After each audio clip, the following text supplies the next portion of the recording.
Good evening. Today we have here with us Anshel Malhotra. She is an award-winning oral historian and author of Remnants of a Separation, History of the Partition Through Material Memory. She is also the co-founder of the Museum of Material Memory, a digital repository tracing family histories and social ethnography through heirlooms, collectibles, and antiques from Indian subcontinent, and now she lives in New Delhi. She is also the winner of Oxford Book Cover Prize 2018, first runner-up Publishing Next Printed Book of the Year 2018, shortlisted for the Chucky First Book Award 2018. She was again shortlisted for the Kamala Devi Chattopadhyay NIF Book Prize 2018, the Hindu Lit for Life Non-Fiction Prize 2018, and also longlisted for the Tata Literature Live First Book Award 2018. So she is with us today, and Anshel, with a lot of love, I'll welcome you to this session. Thank you. And I should share with the audience, let us start. Let me first pay tribute to this young lady who is sitting next to me. I start with a poem of Momin Thomas, who has, because this literature is all about space, and the poet who has said, home is where the heart is, home is where the heart is, home is blood and bones, home is a pavement stone. And Aanchal Malhotra is a very special historian, very sensitive, intelligent, perceptive, because she has captured the history of our partition, which has been silenced, which has not been evocative for a long period of time in Indian history. And most of the critics who write about her has qualified her as a custodian of memories. To actually reading this book was an experience by itself, because this was a totally different way of rendering history of partition through very painful experiences, very personal experiences, which she collected through artifacts.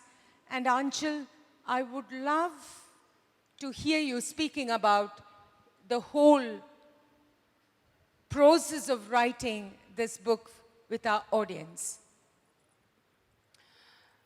Good evening, everyone.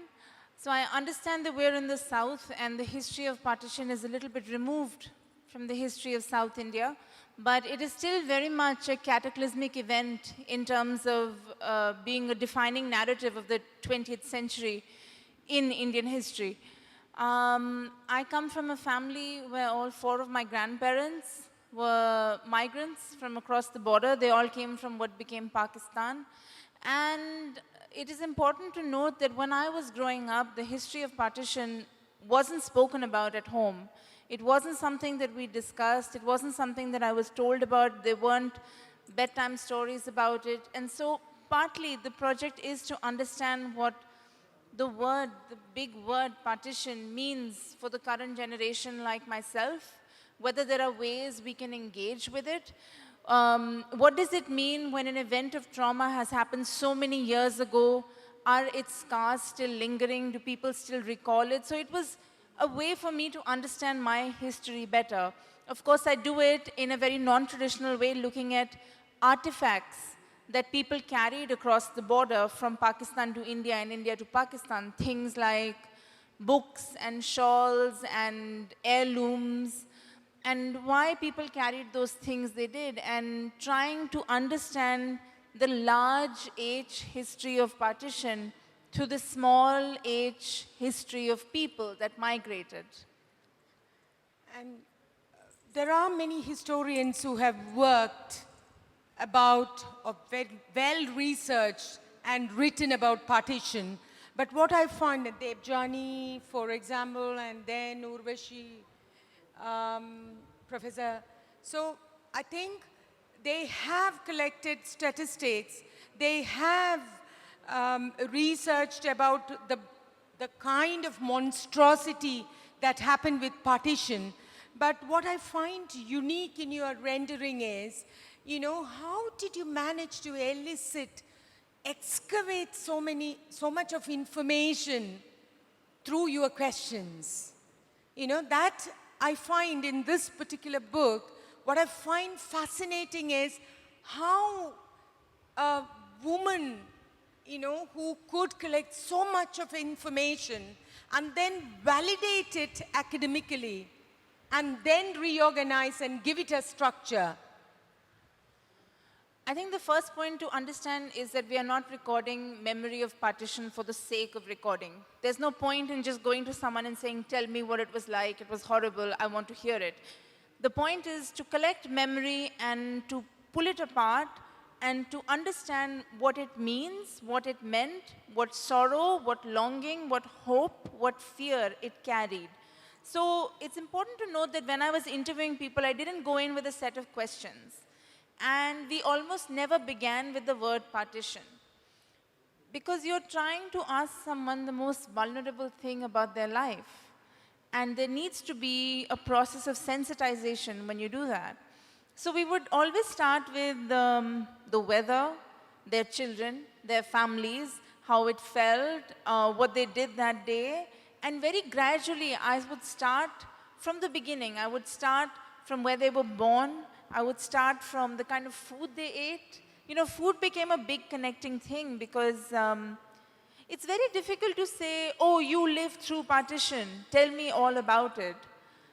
But it's a lot gentler to say, I remember that in Rawalpindi, they say the mangoes are very big. Did you have mangoes as a child? And then this would spur other memories. Or what did you wear as a child? How did you do your hair? And then we would go on to, your mother did them for you. Okay, was she educated? She was educated. Where did she go to school? Did she read the paper? Was a newspaper coming into your house every day? Is that how you learned about partition? No, you learned about it on the radio.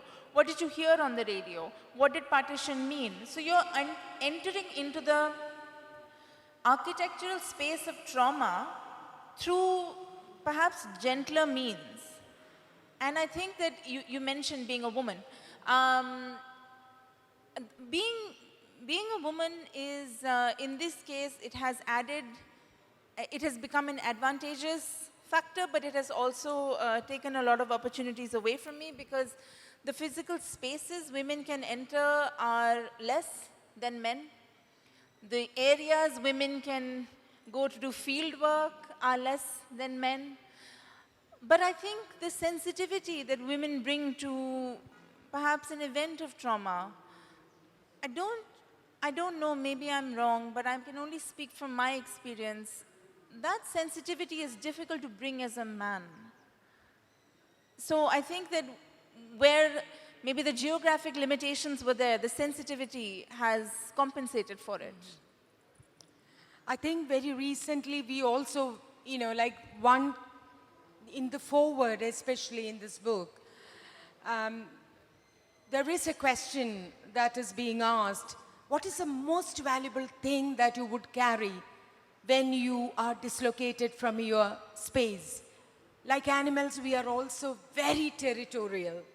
And I think as you read through the book, you find very agonizing stories. And Anshel, I think you could share with the audience some of the most painful stories that you have heard from the informants that you met. Okay, I do want to give a little preface to this that while partition gave rise to horrible moments of pain and murder and arson and bloodshed, there were also incredible moments of sacrifice and friendship that existed. And I think that it's important to balance them out, because the problem with having one kind of narrative of violence about partition is that it passes down the generations, and this is what leads to prejudice as well. So I'm going to talk about both kinds of moments. There is a story in this book about a Punjabi poet, a woman, who describes how she has to travel from Lahore, which is now in Pakistan, to Kalyan, which is near Bombay. And she's traveling by train. And she talks about how before they left, they were in a Gurdwara in a place called Badami Bagh. And she's sitting in the Gurdwara and she's telling me that I remember they told us to be ready at night. They all gave us black shawls to wear. And this is obviously in the days of partition, the days of riots, August 14, 15, 16, 17. She went around these days. And she says that at night, I was cooking chapati on the tawa, and a voice came from outside saying, "We're leaving. We have a truck to carry the refugees. We are leaving." And she says, I rushed out with my family, and I didn't even take the chapati off the tawa. And I remembered much later that that chapati must have burnt. So the things that have stayed in her memory about that night. She says, we got to the train station, and they're all in black shawls, concealed completely. We get to the train station, and there is not a single sound to be heard. And we think to ourselves, there's no riot, there's no mob. How lucky we are. We got lucky. We came on a good night. And the train is standing there, and there's not a sound to be heard from the train either. And really, truly, the people that arrived at the station felt they were lucky. When they get on the train, they realize why they thought they were lucky and why there was no sound. It's because everyone who was sitting in the train had been murdered. So there were corpses everywhere. And she says, now she's a poet, so just think about the observation of details. She says that I saw stray hair, I saw limbs cut off, I saw rivers of blood. And then she says that because there was nothing else we could do, because we couldn't physically push out every single person from the train onto the platform and then sit, we sat on the dead bodies. And when I'm sitting in front of her and I have no words, because she says that we were wearing black chadars, and imagine, even through the dark black color of the chadar, the blood from the dead body I was sitting on seeped up, and I could see its circle. And so I'm thinking that as a poet, as an artist, as a creator, she's going through this incredible moment of trauma, and she's able to notice these kinds of really poignant images to create the space of trauma, to create the vocabulary of her trauma. And so I think I was really shocked. This is, of course, an extreme moment of trauma, but at the same time, there are also incredible moments of kindness that happen. And I always want to balance the kind of narratives, because otherwise, we are so used to painting partition and vivisection in such a kind of genocidal light. There was a house that a Muslim man had made in Dalhousie. And it took him a long time to build that house in Dalhousie, because Dalhousie is in the mountains and it takes time to build. During partition, the family had to move out of Dalhousie, and he had to give up his house. Little did he know that the family that he left the house, the family that came in and lived in the house after partition kept the house exactly how it was, to a point where they didn't even remove the name plaque that said Mia Afzal Hussain. When my book was published, the family that lives in that house found me and said, "This is our house. We would like to invite the family who built the house to come and stay with us in the summer." So I think that there are all kinds of stories, and the more you look, the more you will find. And usually, yes, the stories are of violence and trauma, Um, but there are also incredible stories of hope, Yes. which make you believe in humanity. Yeah, and I would be happy if you could share your experience with Prabhajit Kaur, the poet, who had to go through the same experience, and also about Bua, the lady who lost her husband. So I think there is a silence that is built around the partition stories, especially when we are living in India. Like there is Kashmir on one side, and then, there are dislocations happening everywhere at all times, and how the contours of our country are changing all the time. Historians speak only about that. But I would like you to share that experience of that lady who lost her husband, and So the narrative on partition is quite different in India than it is in Pakistan, as we can imagine. Because for us, in India, undivided India became nation states of India and Pakistan. Um, and India lost a chunk of itself. But to Pakistan, the year 1947 is the creation of nation state. And so naturally, all narratives from there are painted with a sort of nationalistic light. So when I was doing research on stories of partition, I ended up, of course, going to Pakistan as well to see the narrative there. And I think one thing that's quite common between both countries is the notion of loss, some form of loss, loss of family, loss of life, loss of land, loss of status, loss of riches, loss of wealth. But the stories that really, I think, stayed with me were the stories of helplessness on both sides. And this is one such story that you're talking about.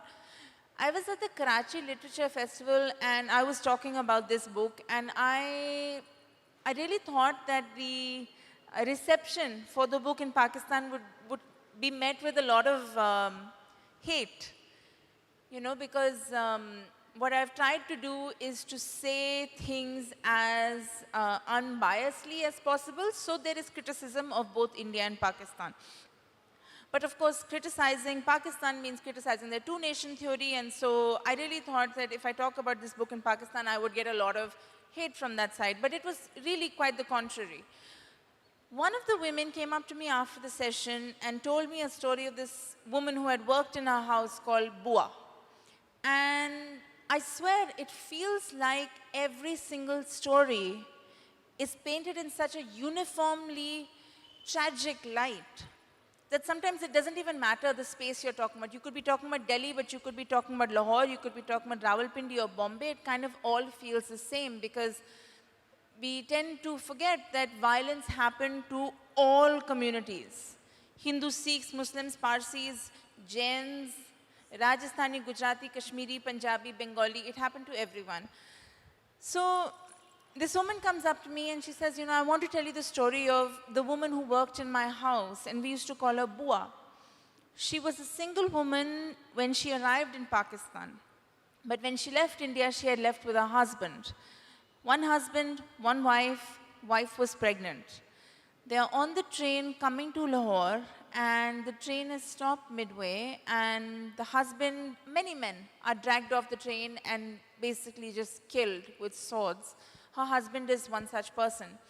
She jumps out of the train after her husband try to revive him, but by this point, his throat has been slashed, there is blood everywhere, there is really nothing she can do. Because there's nothing that she can do in that moment, because there's nothing that she can bury him with, she takes off her dupatta and she soaks up all the blood that has oozed out of his neck. There's blood everywhere. She soaks it all up. And she folds the dupatta and she gets back on the train. She's pregnant. She reaches Lahore by herself. She gives birth to that child. She buys a plot in a graveyard and buries the blood-soaked dupatta as her husband. And every week she takes the child to meet her father. I didn't know what to say when she narrated the story to me. What can you say? How can you respond? What are the ways in which you remember people when there's nothing to remember them by? What serves as heirloom? What serves as memory? What serves as object for remembrance? In my book, I've tried to archive things that people carried. Things like tangible things. But I think that was one of the first stories that made me realize that the intangible memory, things like blood and buried objects and language and music and food and recipes and conversations and memories with friends that you'll never see again are also equal bearers of memory. There is a saying that memories are not to be trusted, like you cannot, sometimes memories and interviews, like Margaret Atwood, as I said, says that in an interview you cannot be 100% sincere. So how did you, the facts that you have constructed through memory, academically, you have validated them. That was a complexity that I found in your text. And I should tell you, like when I have read about, I have read Urvashi Butalia, but I think her rendering is totally different from what you have done, because this book brings in a lot of emotions, and it is, I think, the sensitivity, that with which the whole history is rendered is what which makes it very powerful. It is haunting, at the same time it is liberating. So I would just ask you this question. You say that memory is important, that as responsible citizens we should pass our memories. As example, Kerala witnessed recently the flood. There is a lesson, there is a takeaway for us, but you don't trust these memories. So how would you comment on that? Firstly, there is a big debate between traditional historians and oral historians saying that archive and fact is not the same as oral testimony. And yes, this is true. I agree. However, I would also say that one cannot exist without the other. And the reason is that I started this session by saying all four of my grandparents had lived through partition. Yet, when we learn it in school, we learn it as a numbers game. 14 million people displaced and 1 million killed. I didn't understand how my grandparents had become a number. How had people become statistics? And so we need to remember that behind these 14 million people displaced and 1 million killed, there is a story for every person, right? I think that the only way in which we can fully understand the event is by trying to record as much of it as possible. And ironically, memory, which fades after a while and maybe deceives us after a while, remains the truest form of remembrance, because what a person will tell you, you will never read in any academic text. If they tell you that their village did a particular kind of embroidery in the south of Punjab, and what they did is they embroidered their memories of dislocation during partition into their cloth, you're never going to find this in any text, because this is myth, this is folklore, this is, village gossip. There is a village in Kutch near Gujarat, and this is literally what they do. They crossed over the border from Sindh, they came to India, and how did they manage their pain? They sewed it in embroidery. And you can see, they say, do you see this white line in my dupatta? This is the border I crossed. Do you see the desert on this side, the water on this side? How do we remember things, right? By trusting how we feel when we go through it. I think that one really vital thing that we have not done with partition is record the experiences of people when it happened. And this is something I keep thinking about, that when 1947 partition happened, if there were journalists, if there were oral historians, if there were psychologists, if there were like grandchildren to ask, how did it feel? What did it feel like? What was the weather like? I see this tree growing from one side of the border going to the other side. What does the tree feel? I mean, I feel like there's so many questions one could have asked at that time. But we didn't, and we haven't. And the first oral histories of people that came out about partition came out in the 80s, 40 years after, right? So I think that the discourse of oral history being one that you cannot trust is somewhat relevant, yes, but there is no other way to fully record what happened without the stories of people, because then you would just have numbers and statistics. That's it. And another thing that I noticed was like there is an extract of a conversation between Pandit Jawaharlal Nehru and Edwina Mountbatten, which is inserted into the text. And what I felt was, like, whom do you think are responsible for this partition? Because Batwara, nobody expected this Batwara to take place, actually. If you ask, that is a kind of a trajectory of thought that evolves from the whole text. And nobody expected the Batwara. And Edwina Mountbatten calling Radcliffe an assassin, And I think that was extraordinary way of starting another discourse, I think. Would you like to comment on that? Well, first we need to understand the relationship Edwina Mountbatten had with India in the first place.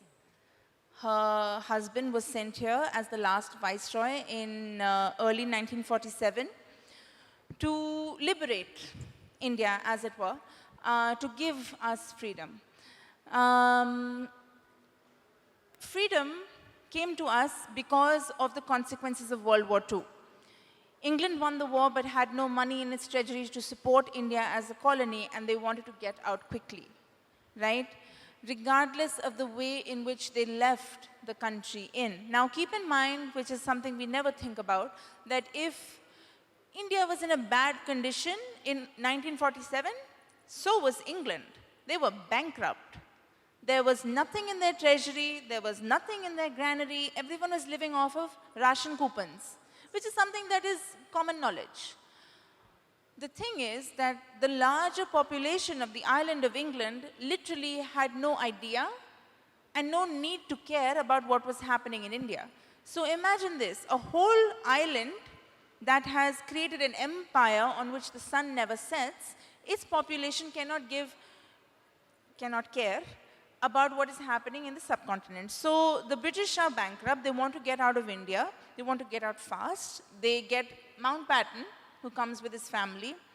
And there were a lot of discussions in those days as to who would draw the partition line. And here now, perhaps I'm the wrong person because I am a Radcliffe sympathizer. No, a man who has never been to India, who doesn't quite understand the geographic nuances, linguistic complications, geological specifications of the land, has been sent very blatantly to partition it. And if we've all read the poem by W.H. Auden titled Partition, on the predicament that Radcliffe was in, we can understand that it wasn't an easy task. He was not given any maps. He was not given any statistics. He arrived in India and could not travel to the places he has to partition. It was an unfair task from the very beginning, and nobody would have won. And there are letters that say exactly that there will be no winners when it comes to partition. Yet partition was a necessary thing at that time, so they thought. Radcliffe comes, he's given 5 weeks to partition India, and of course everyone was going to hate him. Who was going to sympathize with him? Edwina Mountbatten was a person of people. She was the one who, after partition, along with her husband, went to camps. That wasn't her job.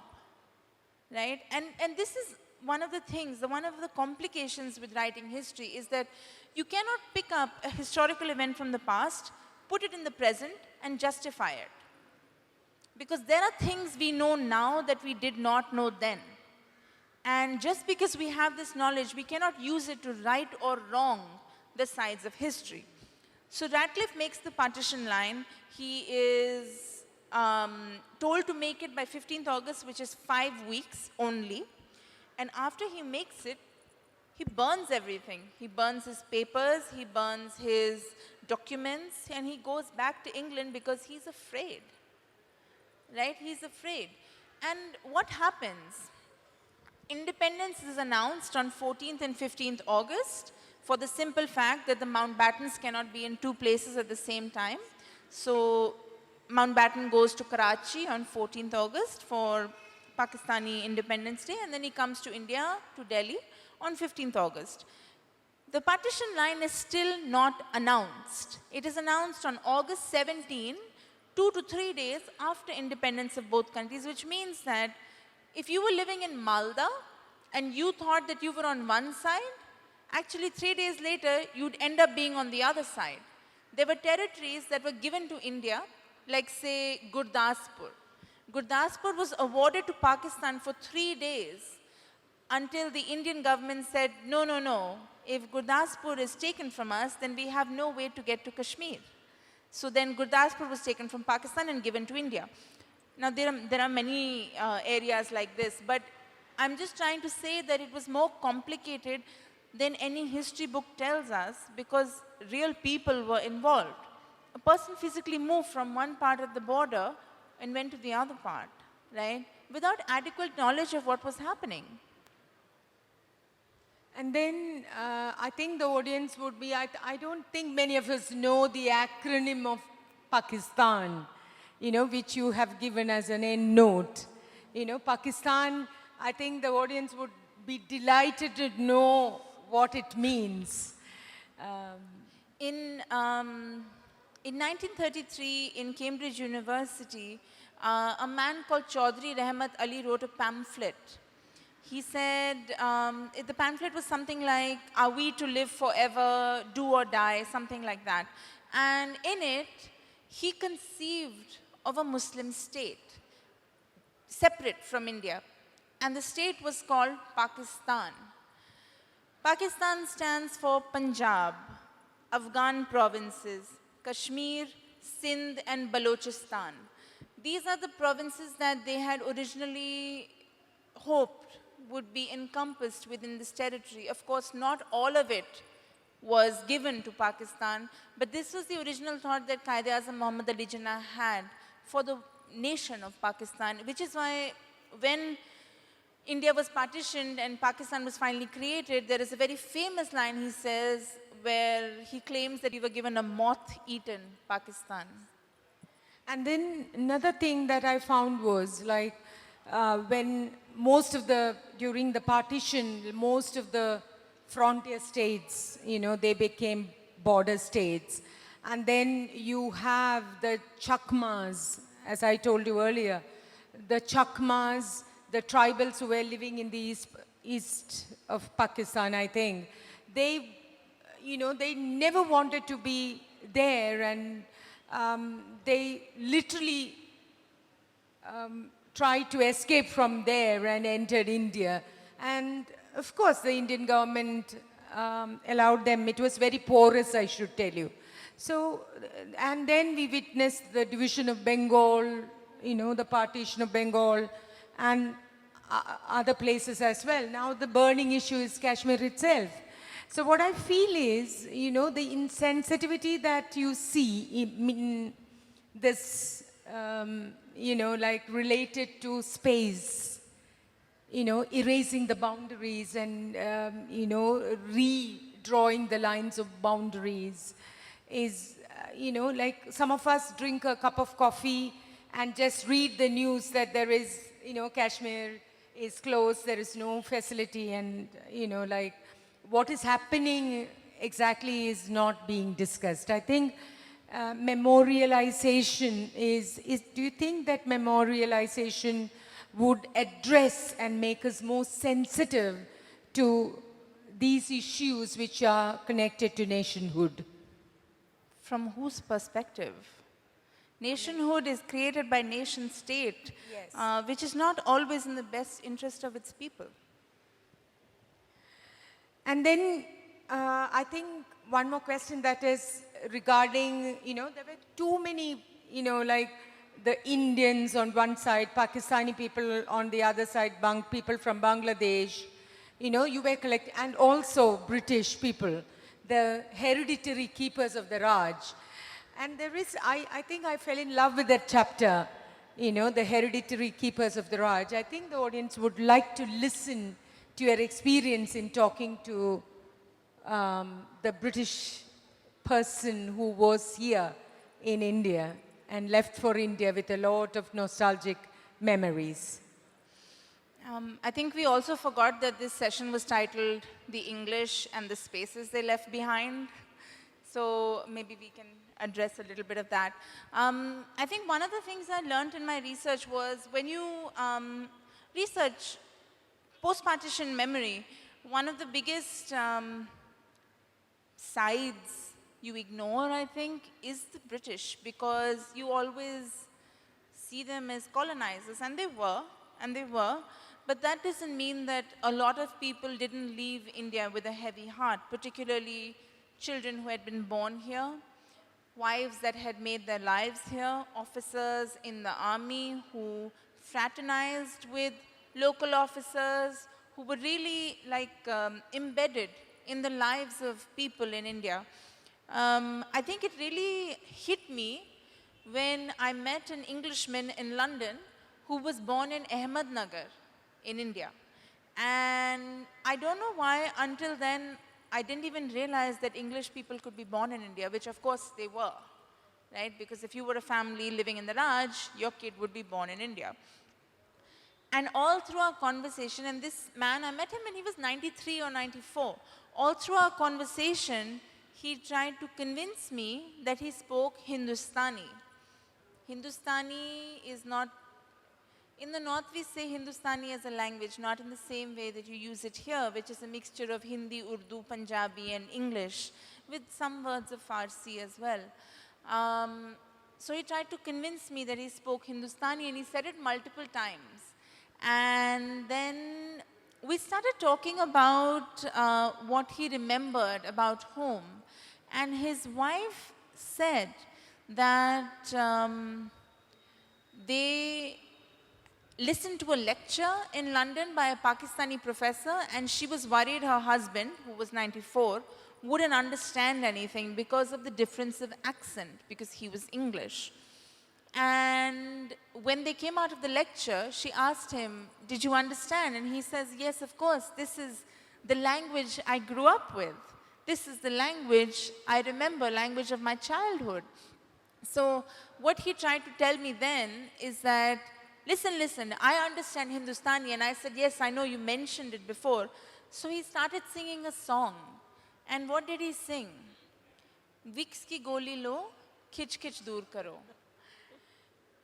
And I swear to God, I was sitting on the ground, my legs were crossed like chonkri, and I was stunned because I didn't imagine like a 94-year-old British man singing "Vicks ki goli lo, khich khich dur karo." It was just so bizarre, and he went on to sing an even older song to prove to me that he knew. The song was "Ana Meri Jaan, Sunday ke Sunday." I don't know if anyone's heard of the song. It's very old. It's from the 40s, black and white Bollywood.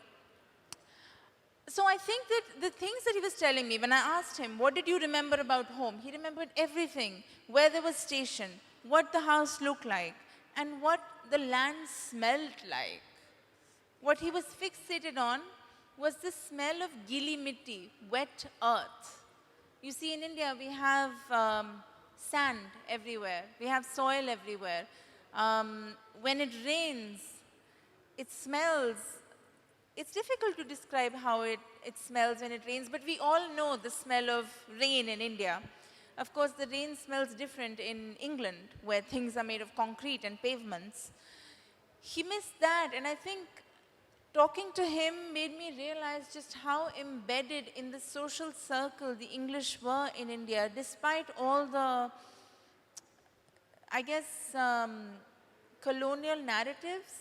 Yes, of course, there was a clear division between colonizer and colonized, right? There was a clear level of subservience that existed, but not everybody adhered to those, and obviously his family was one that didn't.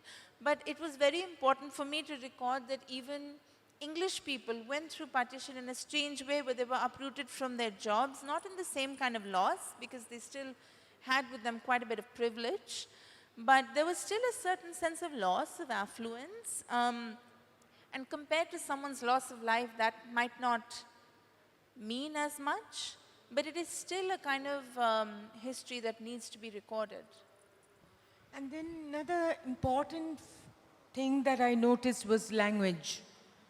You know, language plays a vital role, in eliciting information. Suppose I feel that you have been talking to people who were not confident users of English, perhaps, and then, I think you learned Urdu. So I think language played a very important role in excavating these memories, these unsaid history of people who suffered.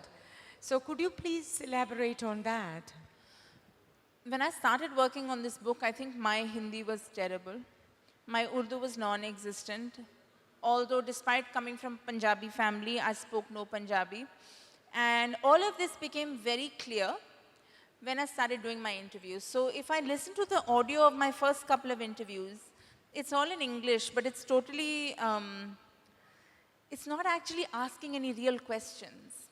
Then I went to Pakistan, and a very embarrassing incident happened with me, where an artist who is quite elderly and famous I don't know why he suddenly opened up to me, and this is after like 4 or 5 hours of us talking, where he's narrating every kind of thing, not connected or connected to partition, maybe not, it doesn't even matter at this point. He keeps using the word valid. And I think at some point I just stopped listening, because he kept using the word valid, and I said, Ahmed Sahab, who is this Valid? Is he like a friend of your father's? Because you keep talking about him again and again. And he looked me dead in the eye and he said, next time you come to Pakistan, you must know Urdu, because Valid means father. And it was such a basic thing, and I felt so embarrassed that I came back home to Delhi and I enlisted in an Urdu class. And I fixed my Hindi, I started learning Punjabi, I speak scraps of Bangla when I can get by with it. But what it made me realize after 6-7 years of doing these interviews is that the vocabulary of trauma and loss is only the vernacular vocabulary. It is the language of your ancestors in which you can comment on how you feel. So much so that I got really used to speaking in Hindi and Urdu and Punjabi, to a point where when I interviewed another English person a couple of years later, I had no words.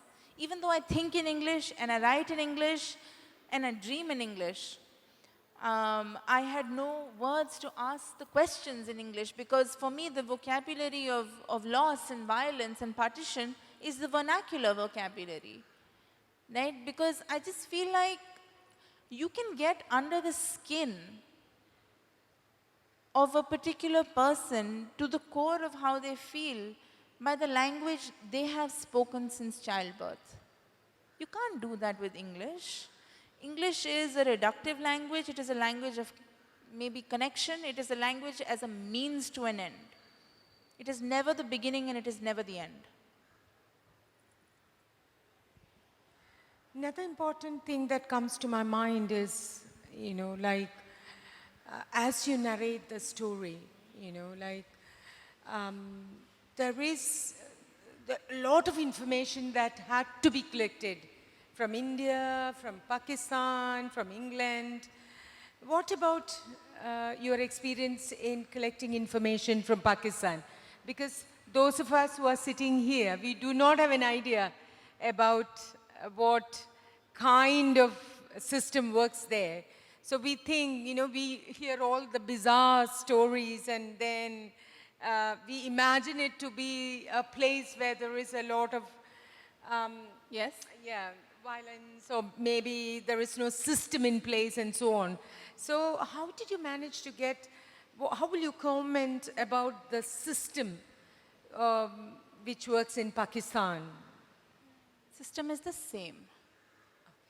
The same. People are the same. They speak the same language, they look the same, they eat the same food. Their worries are also the same. Before I went to Pakistan for the first time, of course, a lot of people told me to be careful. I was a single woman, much younger than I am now, going by myself to a country which is deemed the enemy state. So obviously, I don't know, I feel like if you go with an open heart and an open mind to any place, it will receive you in the same way. I knew that I needed to speak to people there, otherwise my research would be one-sided. So I went with a very open mind because I wanted to know. And when I got there, I realized it is literally the same as North India. I won't say the entire country of India, but the northern belt, it's the same. And I don't know, I mean, why do we expect it to be any different? We know that not all media is true. We know that, right? But I'm telling you that it is not dissimilar to Punjab or Delhi or Himachal. It looks the same, it feels the same. People maybe just speak Urdu rather than our many, many languages. But I will say this, that yes, people were quite surprised when they realized I was Indian and what I was doing. A humorous incident. I was at a beauty parlor in Lahore and I was getting my nails done, something I don't ever recommend to anyone, where the manicurist is asking me, and I'll say it in Urdu and then I'll translate. She says, "Ki Bibi, aap kahan se hain? Where are you from?" And she said, "Bibi," which is like older sister. I said, "Main Delhi se hu, I'm from Delhi." And she dropped my hand and she looked at me and she looked at what I was wearing and she said, now in Punjabi, somehow, I don't know why, "Ki tusi Bharat se ho? You are from Bharat." And I swear it's really strange because I don't know how many people use the word Bharat for India anymore, at least in my circles. So, but of course we know who uses the word Bharat anyway. I said, "Yes, I'm from India." And she was shocked because she said, "Why are you dressed like us? Where are all of your jewels?" Because they watch Hindi serials. "Where is your sari? Where is your bindi?" Yes, yes. And then I said that, you know, like, this is what I wear on an everyday basis. And she said, "Then why are you not speaking in Hindi?" I said, "I am speaking in Hindi only. You see how similar it is to Urdu." And then she said, and these are her concerns now. These are her concerns about India. "Acha, tell me, how much does an onion cost there? How much do you get when you buy potatoes? Do you go to a shop or you go outside like in the bazaar?" And these are her legitimate concerns. Not like what's happening in Kashmir. I heard about that Kargil thing. No, no. What do you eat at home? How do you live? What do you wear? In this book now, a lot of people had said the same sentence to me, that the business of border is a governmental business. कि जो सियासती खेल, a game of the government, siyasati khel, that's what they said. And it's true, because if you ask the common person, this is what they want to know. How do you live? What do you eat? What music do you listen to? And what about collecting information? You know, I think I was wondering about how she collected, you know, how could she locate people who suffered Word of you know, mouth. Yeah. Word of mouth, the same. I contacted an organization called the Citizens Archive of Pakistan, and they started by giving me 2 or 3 names. And everybody who I used to go and interview, I would ask, do you know anyone else you can connect me to? And it was just word of mouth. That's it. Yeah. I wish that there was some organized fashion. And another important thing is like the chapter entitled, you know, which deals with the dailiness of life, and it is titled as From the Folds of Life. You know, she's written about the utensils that, you know, I think it belonged to your family, the utensils that your ancestors carried. You know, I could never ever think that it could create, you know, like people are so attached, and how an heirloom or how a utensil like a cup or a mug could elicit a lot of information. But people You know, were carrying things for different reasons, right? I mean, I ask you this question. Your house is burning. Yeah. What do you take? My grandfather's mother carried utensils because she knew she was going to a refugee camp. They would get food in that camp, but what would they cook the food in? They couldn't just eat kacha dal. They had to make it in something. They got grains of rice. What would they make the rice in? So she carried utensils. There is an incredible story of a woman who carried a Chucky. You know a Chucky, in Chucky, which you make, you piso the flour? Yeah, she carried that because her family was so used to having fresh rotis every day with fresh wheat. They carried the Chucky. People carried glasses. Other people carried heirloom dupattas. People, oh God, there's this incredible story where a family carried a 15.5-foot crocodile carcass across the border because it had been hanging in their drawing room and it was something that their grandfather's father had shot a long time ago. Can you imagine someone carrying a crocodile carcass across the border on a bullock cart?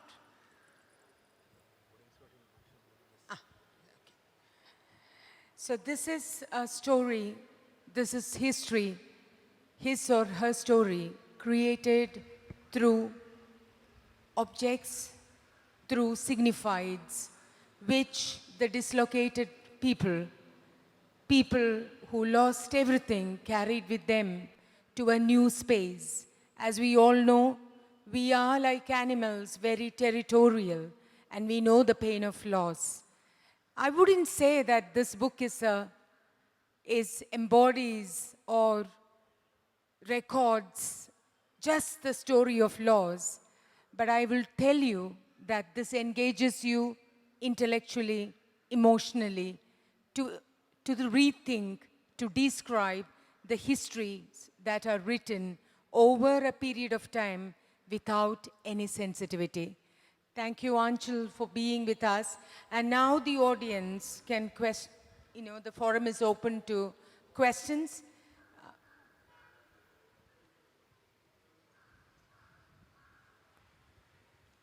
Just two quick questions.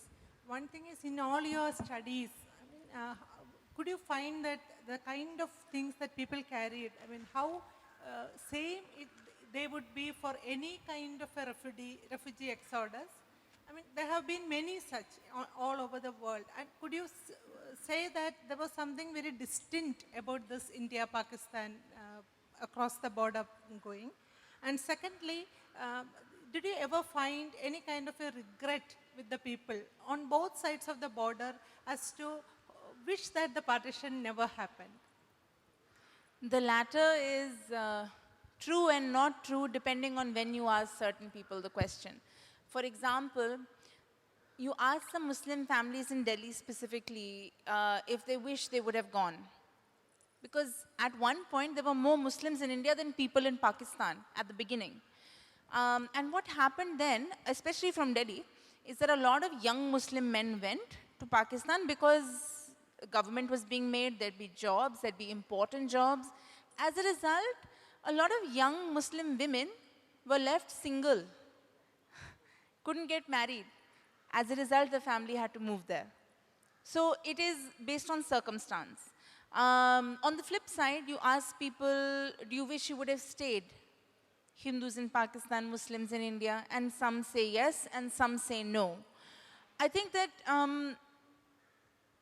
there is no, I don't know if the word is regret, but there is a reminiscence. What if? What if? I heard that from a lot of people. Agar Batwara na hota, agar Taksim na hoti, Sarhad ke us par. You know, that really pinches you, the other side of the border, the other side. So I think that people will answer differently depending on their circumstance. You can't put a blanket. And the other question was, what was particular about this? What is particular about the partition of India is that, imagine you take your heart and you cut it in the middle. And now you say, okay, you exist somehow by yourself on this side and you exist on that side. It's kind of like that.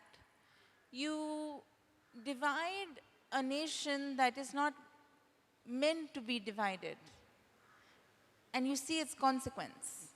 Now 70 years have passed and we have learned to devise our own narratives about that consequence. But at the beginning, that's what it kind of felt like.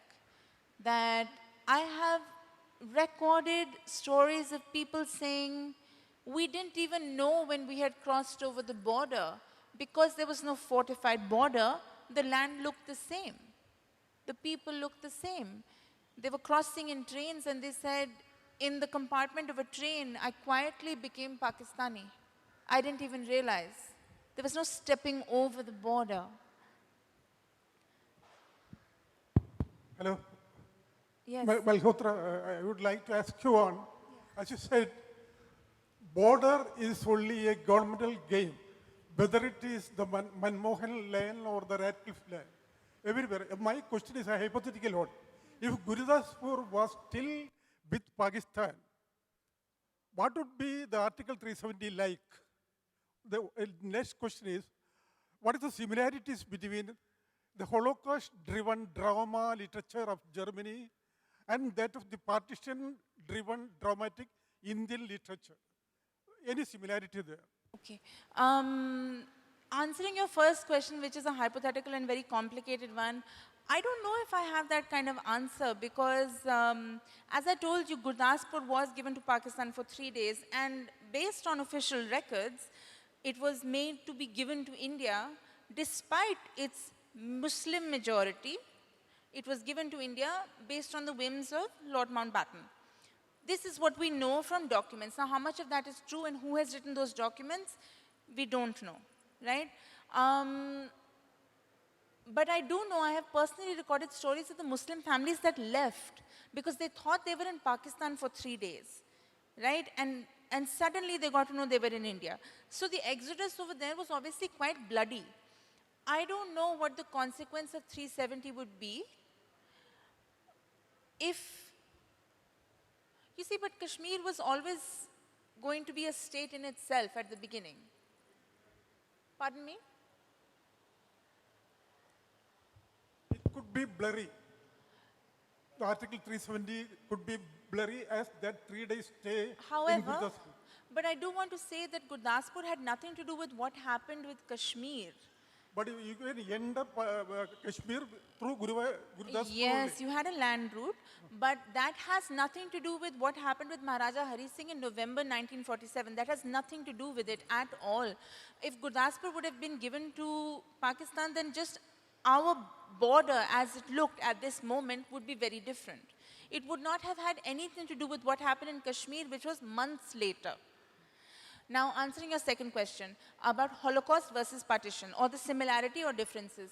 I think the only similarity we can see is the time span in which it happened. They both happened, you know, World War also happened in the 40s, partition also happened in the 40s. However, the circumstances are quite different. In the Holocaust, who is gaining victory and who is the subservient is quite clear. Who is the traumatized is quite clear. Who has lost lives is clear. And in partition, it's actually quite confusing because everyone lost something, including the British, right? what literature has emerged from these two events is equally as different. And I have a theory, which I don't know if many people agree with. You always hear the term Holocaust survivor. I have lived through Holocaust and I've come out on the other side. Partition is always quantified as a victimization of people. Partition is an event of shame, not an event that people have been strong enough to live through.